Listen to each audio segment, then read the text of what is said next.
All right, welcome to another episode of Zone 2 podcast. My name is Momcho. We have Strahio on the podcast and a special guest today, Strahinja Trakic from Serbia, one of the fastest mid and long distance triathletes in the region. He has won the last two times, Triman in Greece. He's recently did a training camp in Spain and currently ranked as 158 in the PTO ranking and second in Serbia. Beyond racing, he's also a husband and a father of three daughters, balancing his family life with professional triathlon. He's joining us today. Really excited to have him, and we'll be discussing some pro racing, how it's what it's about to be a pro. And how he balances the whole family thing, and really excited. Hello, welcome, Strahinja. Thanks for having me. Nice to be here with you. Thank you for taking the time. First of all, we're all interested how are the girls doing? The girls are great. Finally, all three of them are healthy and they can all go to kindergarten, so it makes our life a little bit easier. Of course. So first of all, you're a pro athlete, and I wanted to ask you, how did it all started? Yeah, I was, let's say, competitive swimmer. Before I started with triathlon, I did my first triathlon race back in 2008. Finished the sprint distance, I think it was 1 hour, 3 minutes, something like that. That was my first race, and I was 16 years old at the time. But still, for that season, and for season 2009, my swimming was the primary sport. And when I finished the year 2009, I decided to switch fully to triathlon. And in 2010, I won Balkan Junior Championship in Greece. So that's how it all started. And after that, you decided to move to pro series and to be a pro triathlete. That journey was a little bit rocky. I was competing then until 2013. And, at the beginning of 2013, I started to work, got a job in a factory, and I tried to balance training and job, but it wasn't going well. So I quit triathlon for 3 years, gained 24 kilos. I was 86, 87, yeah. Then I decided to get back into training just to lose weight because I weighted too much. And when I lost that weight, I saw that I can get back into competitive training and racing. So I decided to quit my job and go back into training. That was in 2016. So 3 years without training and racing, and then I decided to come back. Wow. Well, comeback story. Yeah. Nice. Needed break. Yeah. Do you have a person that inspired you in this period of time, a role model, or something that pushed you to go back to triathlon? Yeah, probably the answer that most people will say, Anfrodino. So he's the guy that moved the sport to next level and was pretty consistent over the years. So he's the really role model. Have you met him in person? Have you raced him in person? No, unfortunately not. We were on start list together a couple of times, but lately because of his health problems and injuries, I didn't get a chance to be on the same start line with him. But you did meet him in person? I met him in Roth in 2016 when he set the world record. It was 7:30 something at a time, if I remember correctly. Yeah. Oh, Amazing. Great. Great praise to set a world record. How does the race calendar looks this year for you? I will start my season on 5th of April. I'm going to challenge Sir Banias. It's another race in Emirates. It's going to be a pretty strong start list. A lot of good guys. So we'll see. But the training has been going really well. Still, I'm not in the peak shape as my A race for the first part of the season. It's a middle distance European Championship in Pamplona on 18th of May. So I still have like 2 months until the A race. But after the race in Emirates, I will go still to decide to challenge Gran Canaria or challenge Taiwan, since those races are the same weekend. And after that weekend, I have 3 weeks until the European Championship. And after European Championship, I will go the next weekend to challenge St. Pölten. So for this season, the focus will be mostly on challenge family races. On a 70.3 distance. Yeah. I will focus more on 70.3 distance in the first part of the season to get back the quality, because in the previous years I was like full distance, middle distance, full distance, middle distance, and I was lacking a little bit of quality or a little bit of endurance because I was up and down all the time. So for the first part of the season will be all 70.3 distance, and in the second part of the season I will go to challenge Almiraman for sure. That is European long distance championship, and maybe I will try also an Ironman, but to try for Kona, not for Nice. But you qualified for Nice, actually. No, I didn't. I was qualified for the 70.3 Worlds in New Zealand. That was in December. Yeah. But for this year, I only have a qualification for Challenge Chamorin for the championship. But as I said, my main goal is that European Championship in Spain. So I think that's the same weekend as the race in Slovakia. So I will skip the race in Slovakia. So mostly challenge focus, not why you didn't what's with the T100 and the Ironman Pro Series? You don't race them? Yeah, T100 it's very hard to get in on the start list. Last year I hoped to climb my ranking on the PTO list, like to get in the top 100, but I had the bad luck at the beginning of the season. So the only good thing last year, I won Challenge Turkey. Yeah. That was like the good race for me last year, but the others not so good. And in Frankfurt, I was in a really good shape before Frankfurt, but had mechanical problems on the bike. And after the Frankfurt, I got COVID, and I had almost 3 months of struggle with my training post COVID.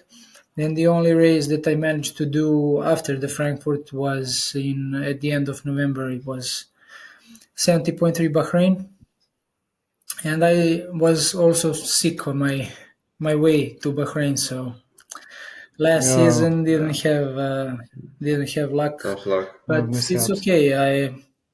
There are also some positive things that I can take from last year and keep improving this year. So we'll see. Keep moving. Great stuff. Okay. Oh, yeah, amazing. And what's segueing on that? What's the hardest part of being a pro? Like, what's something most people we don't realize about being a professional, and it's the non-glamorous part? Yeah, there are a lot of things that we don't see that people don't see. When you go to the race and you win, everything is great. But there is a lot of side stuff like getting injured, getting sick, or that is part of your job. And to be able to earn money on the race day, you need to perform on race day. If you have mechanical problem, if you was sick before the race or injured before the race, there is a good chance that you won't make any paycheck that day. That day. So, but that is all part of the sport. So. Yeah. Wow. Let's say the biggest challenge is to perform on the exact day that you need to, because you can train, you can get into great shape, and then you can, I don't know, switch time zones, either get to good sleep or eat something bad, and then you don't perform on the day that you were supposed to. So that is and also you part of the cannot challenge. you cannot do it again the next day just to prove you're good enough.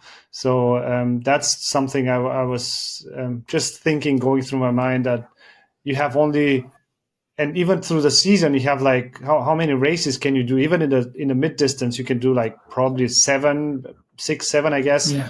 Like a really tough season. How many can you possibly do on a level racing, like that you're in peak form, peak shape? Let's say you can pick the some say 2 times, some say 3 peak performances in the season for the middle distance. Yeah, also for the full distance, but you need more time to recover. So less racing. But you can do three peak performances in the season. But also it depends if you are adapt to big volume, if you have big let's say base, then the things are much easier. If you have if you're not adapted to big volume and you have smaller base, then it's a tricky part. I have a question on the performing on the day. Do you have some superstition that you are bringing with you, or like, for example, you're eating specific pasta or bringing your pillow or something like that to races? No. The day before the race, I eat pasta or pizza, and the race morning I eat bread, and I think the jam is the word. Jam, yeah. So that's that doesn't upset my stomach, and I'm not feeling hungry very soon. So that's the good thing. And once the race starts and you start taking carbs, you won't be hungry. So. What is something that is not non-negotiable in your training? It must be done every day or every training session that you don't want to skip? I'm not sure that I have a answer for that question, because over the years I learned to listen to my body. So if, for example, if I have to run today like reps on 310, 315 pace and I don't feel good, I will reduce the pace, and if I still don't feel good, I will stop the training, because I can make more damage than to go benefits. than to gain. Yeah. So I don't really have answer to that question. Every day is different. So you have the plan. Let's say you have a plan, but then you decide on the moment, that's not the training for today, and it's not going to be any beneficial for me.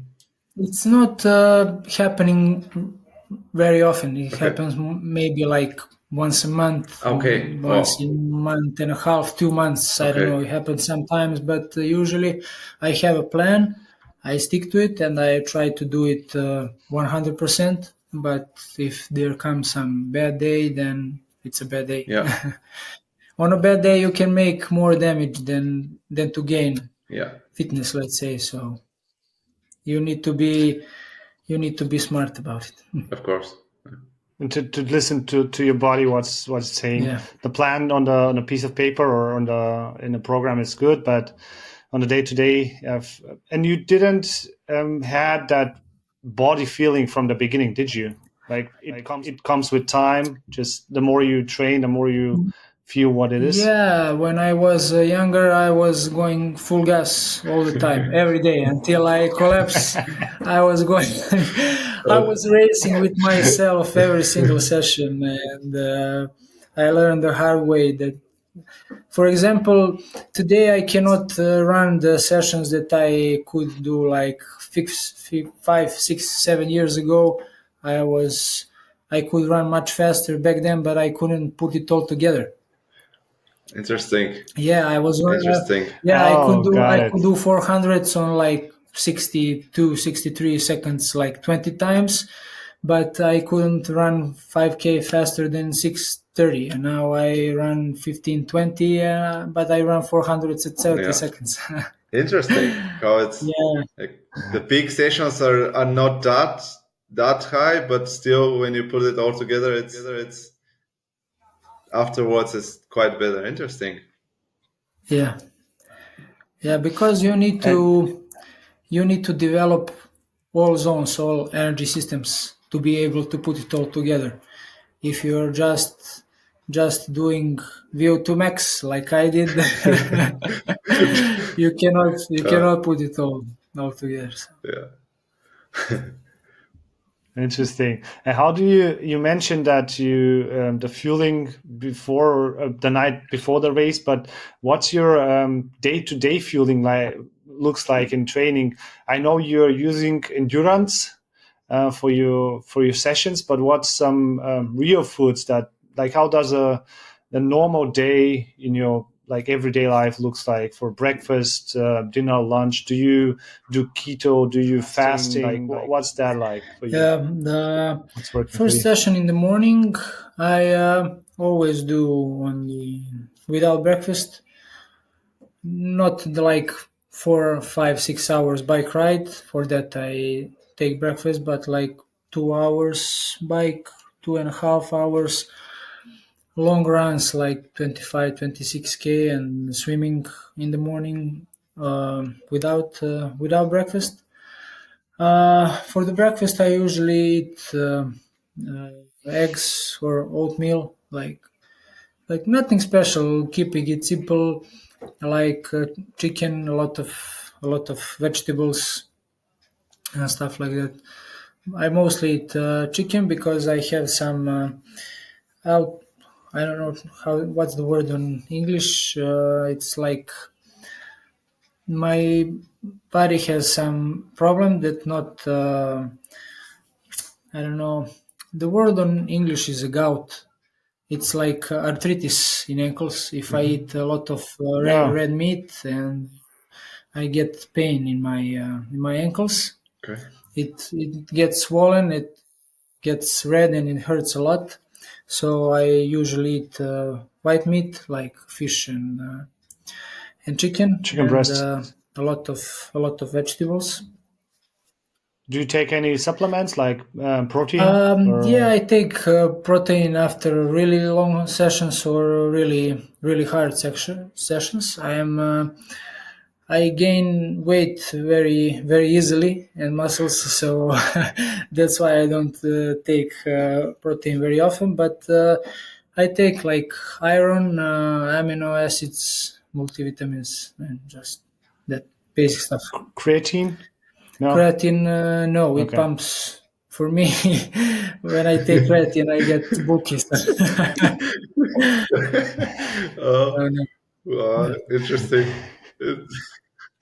Yeah, that's a problem to have for some people. Glutamine is also really good for recovery. Glutamine I take also. Okay. I can imagine that when you're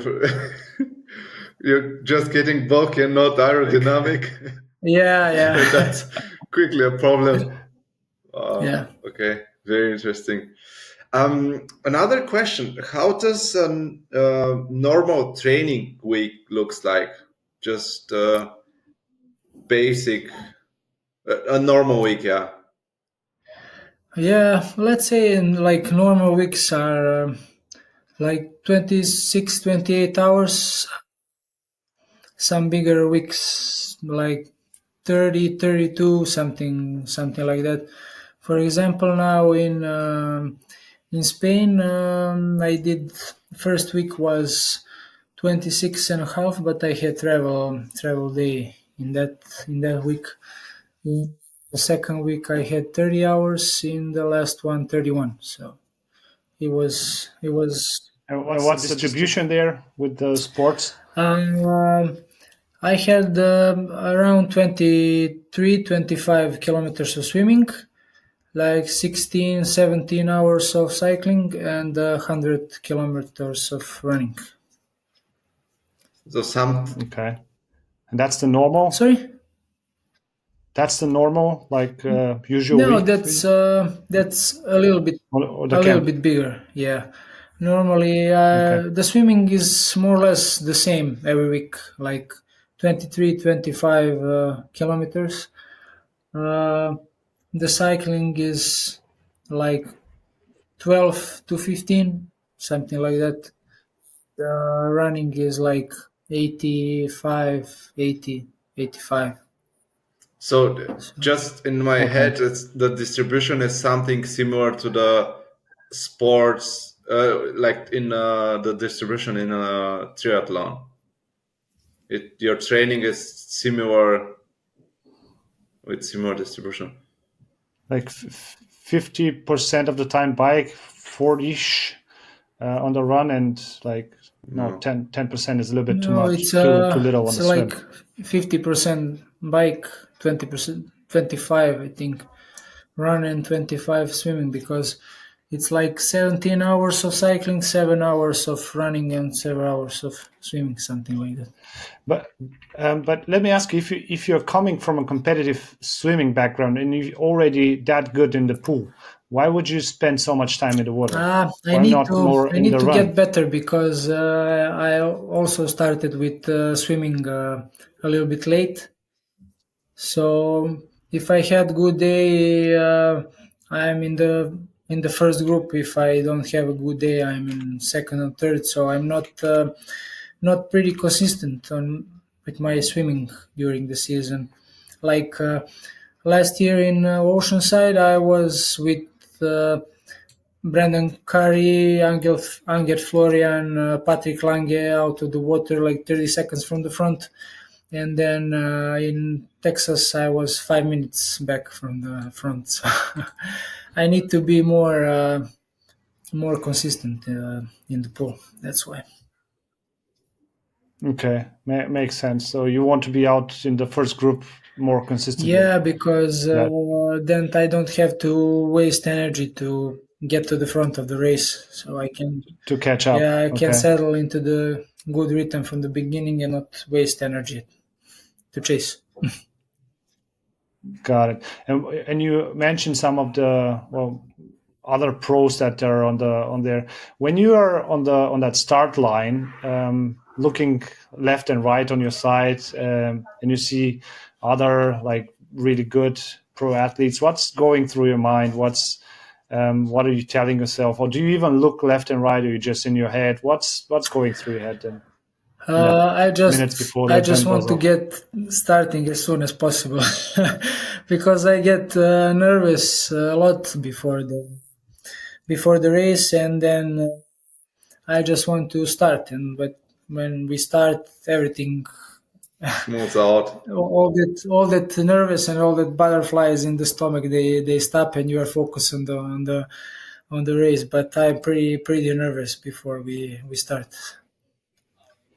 And even though you've done like dozens, hundreds, probably races, it's still to that day. It's that nervousness. Yeah, it's still there. Because that's how should I say? You're nervous because you care for that. If I don't care, I won't be nervous. It will be just like I don't know, every other day. But the race day is special, and you want to perform good. And it's a good thing to be nervous. To be a little bit nervous, Yeah. but keep it on the side. Okay, Yeah. got it. That's interesting. I have another question about training. Imagine if it was possible to have another pro athlete or even not pro athlete to train with on daily or weekly basis. Who would you choose? Oh,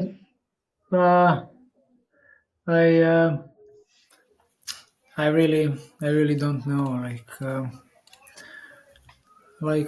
I train alone most of the time. I swim with the swim group, but running and cycling, I'm alone most of the time. But I don't know. It would be really nice to have someone, but I really don't know who. Now, when I was in Spain, I did a couple of training with the Spanish national team, and there was also the Ognian and Alexandro Fabian from Italy, and some Jose from Mexico. So it was really nice to have company on some training. But On the harder days? we did mostly the long rides together. Okay. So the time passes more quickly when you have somebody to talk about something and stuff like that. But Yeah. to have someone on every day, I really don't know. And what is from I want to get back to the racing scenario. If you when the gun goes off, you say that the head clears out and there is no more stress. You're just in the racing, and we know that feeling, or I have experienced it myself. Before the start, you're just nervous and think what's going to happen, and once you start swimming, then it's all clear. But what's at what point of the race it's going to be a great day or it's going to be a tough day? How do you know that? For you, what's that for you? You have couple of times during the race, so I go step by step. Okay, if I had a good swim, that is a good thing. If I not, then damage control. Try to get to race as soon as possible to the front, but not like going through the wall all out. So see who is around you. If you have some strong bikers with you or behind you to help you get to the front. Also paying attention to nutrition. That is the really important part. And then also there is cycling dynamics during the race. It's not like steady state as used to be before. Now they're racing it's a sprint distance or Olympic distance, like changing the pace all the time. So when you look your power, it's always like this. It's not a steady state. So most of the time you never know how your run legs will show up. But usually when the legs are good on the bike, they are also good on the run. So at the beginning of the bike, I can know that what kind of day is going to be. So. Right when you're out of the water. If you're in the first group, then it's going to be probably a good day, and if not, well, we'll see about that. But and I love it, especially in full distance Ironman, it's not over until it's over. Like you can get out of the bike like on a 30 something, and then you can run good, and some people will bonk, some people will give up, so you can run into top 10 and you were 35th of the bike. It's not the case on the 70.3 distance, but on the full distance it's not over until it's over. So. Yeah, and I think Kona last year was a really good representation of that. Like coming off the bike, like the top, the pros, the first ones, they're coming with a big lead, and then they're walking the marathon, and some are just like 10 minutes behind and winning the thing. So yeah, it's the full distance is really big strategy there, not to the problem with that race, it's a really long race, and if you want a result, you need to take risks, and sometimes those risks paid off, sometimes not, but when they pay off, it's nice. on my first full distance, I was really back down. I didn't want to take any risks on the bike, so when I got out of the bike, I was really fresh, and I ran first 30 kilometers. I think I averaged 3:45, 3:40 something, and then I bonked for the last 10k. I was losing 2 minutes per kilometer. So you need to be smart. As I said, follow the race dynamics, but not go through the wall. Oh, got it. Oh, okay, yeah, Interesting. Yeah, that's nice one. Another question about more practical. If you, with your pro experience, if you had like 20% of the time now to train, let's say like 7 to 10 hours, what is going to be your focus point? What is the most important? Well, if you don't have a lot of time, let's say during the working days, because you have less time available, you can do short session with a bit higher intensity, and then during the weekend you can add volume with lower intensities. That's the most important part, to have the both sides. Yeah, you need to, as I said before, you need to develop all zones, all energy zones. And what would you be doing if you weren't a triathlete? What do you think your life would look like? That's a tough question. When I was in a factory, I was programming robots to build cars, but I was. That was in Serbia? Yeah, in my hometown. Yeah, but okay. I was there because the pay was really good at the time, but I'm not sure that I really love it. So I don't know. I would probably be coach. I mean, I am doing coaching right now, online coaching, but I would like to one day to start to work with children and make them to be good athletes when they grow up. To give something back to sport, because the sport gave me so much over the years. Okay, so that's you definitely makes you make like thoughts. You're not gonna be a pro athlete until you're 70. So at some point you're gonna retire. So you're making thoughts or plans for what's gonna happen afterwards. So you're planning to stay in the sport field, as many of us do. Yeah. Because that's the thing I love. And when I was working at the factory, I learned one thing, that money is not everything. If you're not happy, that's so true. It's not the point of life. I had money at the time, but I wasn't happy. I was going out all the time, drinking alcohol, eating bad food and stuff like that. So, but that's not who I want to be. That's not me. So I decided to get back into sport. That's amazing. That's a great story. And wow. And coming back to sport you did, I want to switch gears a little bit and go into more like the other side of your life, the family side. We already discussed you have a wife and 3 daughters that you take care and spend. How do you balance that racing and family life? Like training, racing, camps, and flying here and there, and at the same time being a dad and a husband. How do you do that?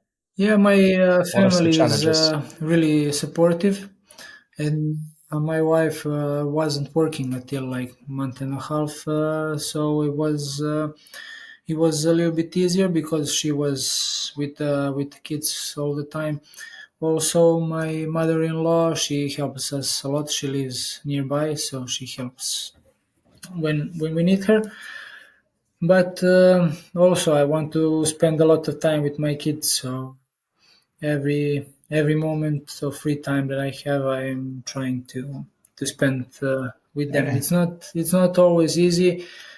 Like you go do like 6-7 hours brick session, or you do threshold on the track, you fell apart, and then when you come home you want to rest, but you need to be you need to be with your kids. But my life is much more beautiful and much more fulfilled since I became a father.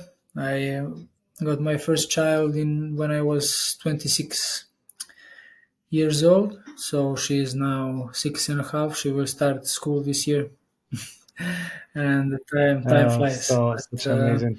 But I'm a family man. I love my family. I try to take them with me whenever I can on the races and on the training camps, to spend as much time with them as I can. As possible. And I've seen we've seen them in Triman at Triman in Greece. I've met them all, and I love it how you incorporate that. And I've seen on stories, I think last 2 days or 3 days, you are doing some stretching at home, and your daughters are trying to imitate you and flying all over. Yeah. That was a fun. And I guess the turbo sessions inside, being on the home trainer, you can, especially during the winter, you can spend some time with them while training, which would be harder on the track, but that would help. But what is? Yeah, they understand. Mostly the older one, what I'm doing and why I'm doing it. So when I'm on the turbo, they are not like, it's not like I'm home. It's like I'm outside. Dad is not here. Dad is working. So they allow me to do my my session. But as soon as I get off the bike, they jump on me. And what do you find harder? Just training for 3 disciplines, or being a dad for 3 daughters? Since they are still pretty young, like 6 years, 5 years, and a year and a half, so still it's harder to train. But I will see when they grow up, when they become teenagers. So. It's gonna be a challenge. You see that one coming. Oh, cool. Such a great guy. Do you have some aspect of training for endurance races that help you being a better father and husband, and vice versa? Do you have some things that help you in the other?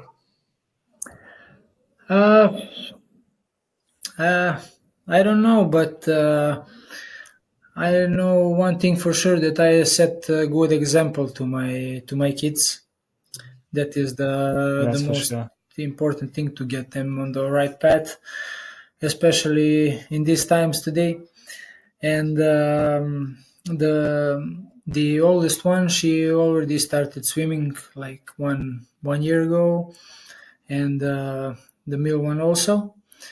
But the oldest one already shows desire to compete, to go to the races, to buy her a new bike, to go to athletics and stuff like that. The Tera in the middle she's 5 years old. She still wants to play. She wants to go to swimming pool to jump and do stuff like that, not to take training seriously. So, but as I said, the most important thing is to get them on the right path. If they want to stay in the sport, be in the sport, good. If not, they will grow to be healthy, and that's the most important thing. Okay,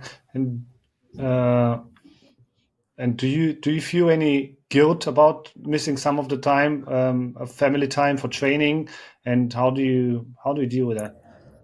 No, I don't feel guilt, because if I had the standard job, I would have to go and spend 8 hours in office or factory and stuff like that. That's So the point, it's more or less the same, but this way I get to spend more time with them, because I go to do 2 hours to the pool, and then I'm home for 1 to 3 hours. Then I go 2-3 hours again and stuff like that. But no, it's part of the job, so I don't feel guilty. But it's when I travel without them, it's hard. It's like we are used to be together all the time. As soon as I leave the home for race or training camp, I already miss them in front of the building. So. Yeah, we're starting off. Wow. Okay, so we did the athletic. We spoke about family. We have some questions coming from Instagram for some of the people that wanted to ask something for different things, different topics. So first one came from Danilo Prodanovic, and he asks, he asked it in Serbian, but I'll misspell it. So the English translation would be something like, how much does the rivalry with Ognjan Stojanovic mean to you? And is one of your goals to have a better time to beat him? Yeah, Ognjan is, first of all, a great friend of mine. We did a couple of sessions together now in Spain, and we will go together to race in Abu Dhabi. It's good to have. But you don't live in the same city, do you? No, we are 220 kilometers apart, so we don't train that often together. But Ognjan has been in sport for much longer than me, and he is a great athlete, mostly the great runner. So I got with him off the bike a couple of times, but he always beat me on the run. So, but it's good to have someone to chase and to race with. So it's good for our sport in Serbia to have him, to have me, to, how should I say, to set, so we can set a good example to younger generations to come. Another question also from Instagram is, how long do you prepare for your A race?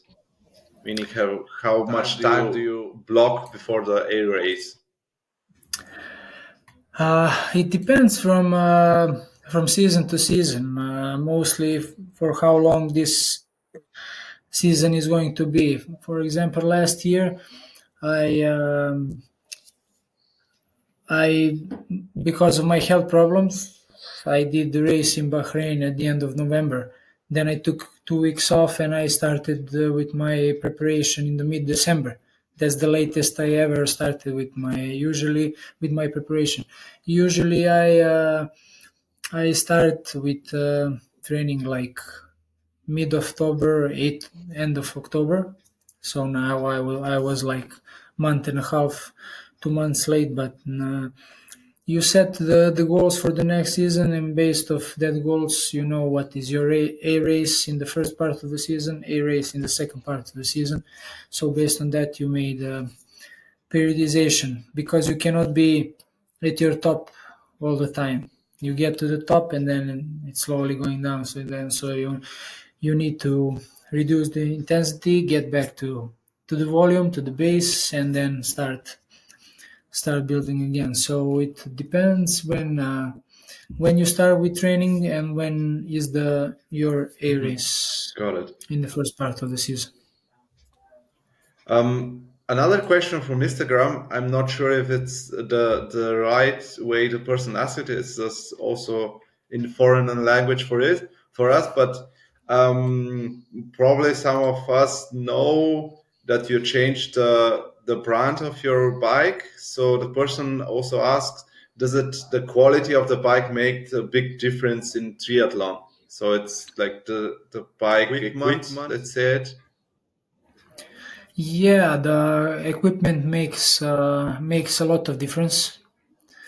The wheels, the bearings, the geometry of the bike, the aerodynamics, the tires, tire pressure, everything makes difference in the long distance. So, for example, if you pump your tires like 1 bar, 2 bar over, you can lose a couple of watts on rolling resistance. So everything makes difference in long distance. And because I want to just quickly jump on that question, do you, because in sprint and Olympic where the drafting is legal, do you still sprint and Olympic even if just as preparation, or not at all? You do the middle distance, or do you do like just marathon racing, just simple marathon or a half marathon, or no, not at all? Half marathon I will run tomorrow in Krušovac, but I haven't run as a race. Sorry. As a race, as a not race, as a training. Yeah, as a race. Okay. Yes, okay, I didn't do just half marathon in 3 years. 3 years ago, I did 1:11. So hopefully tomorrow, like 1:08, maybe 1:09. We'll see. As I said, I'm still not in the peak. So, but it will be good to get the body moving before the race in Emirates. The short distance I mostly do like 1 a year individually, 2 here in Serbia, because the federation asked me to do it, and to just for the new generations to be present, to give example. But besides my individual racing, I'm also racing as a guide in paratriathlon for visually impaired athletes. That is cool. In paratriathlon is always the sprint distance. So when I go with him to the races, we do the sprint distance. We swim bond together with elastic rope. We ride a tandem bike, and then we run together also with elastic rope on our wrists. Can you say, sorry, I'm just so interested in that. Can you say a little bit more? How does this work? You do have to train with this athlete to be synced. It seems like fascinating how we can run. So you guys need to run at the same speed, but you need to be coordinated in your hand movement, so you're not pulling in the opposite directions at the same point. So you have to be really synced. How do you do that? How is that working? I started to do races with him back in 2016. So I think it was 2016. We go back a lot of time. So we are synced pretty good. But that thing that you said on the run, it comes naturally. You just start and it comes naturally. We also managed to do jump on the tandem bike, like you jump on your individual bike, jump on and off. What? So we are doing that for so many years.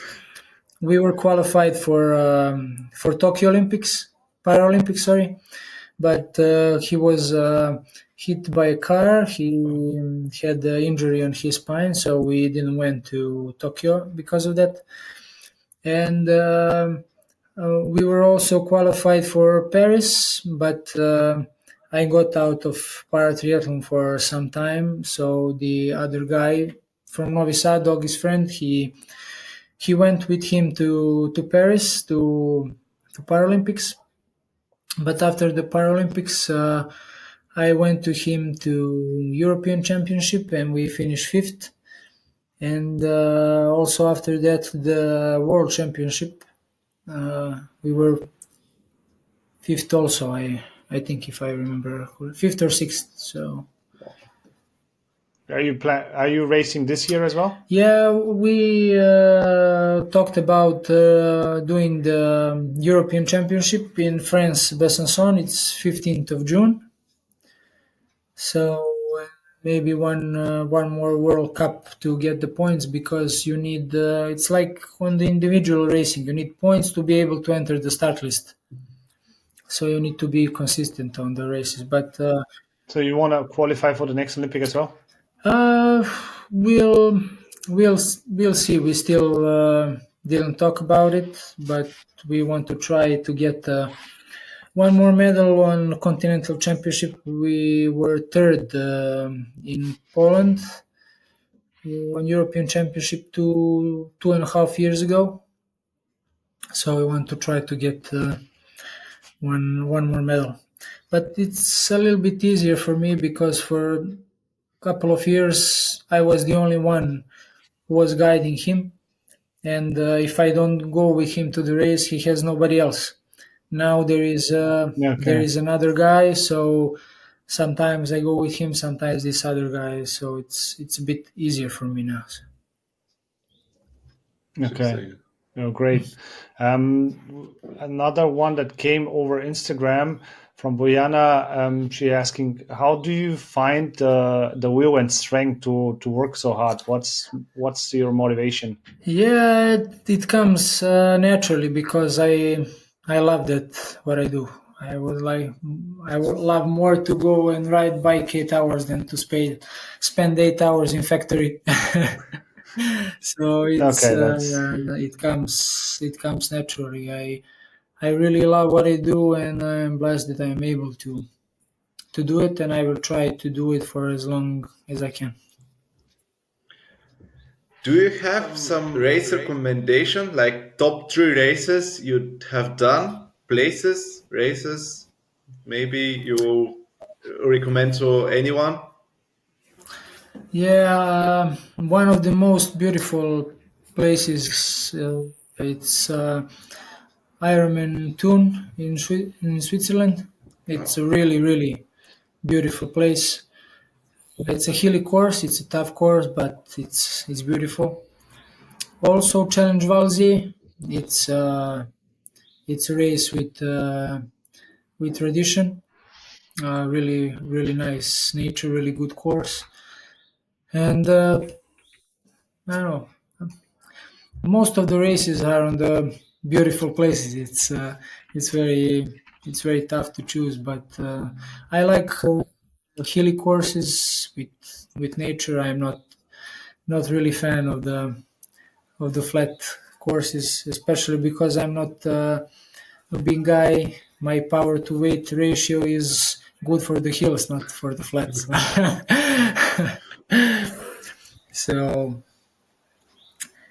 So yeah, the courses with the nature and the hills, I like that the most. How was the Giapoli?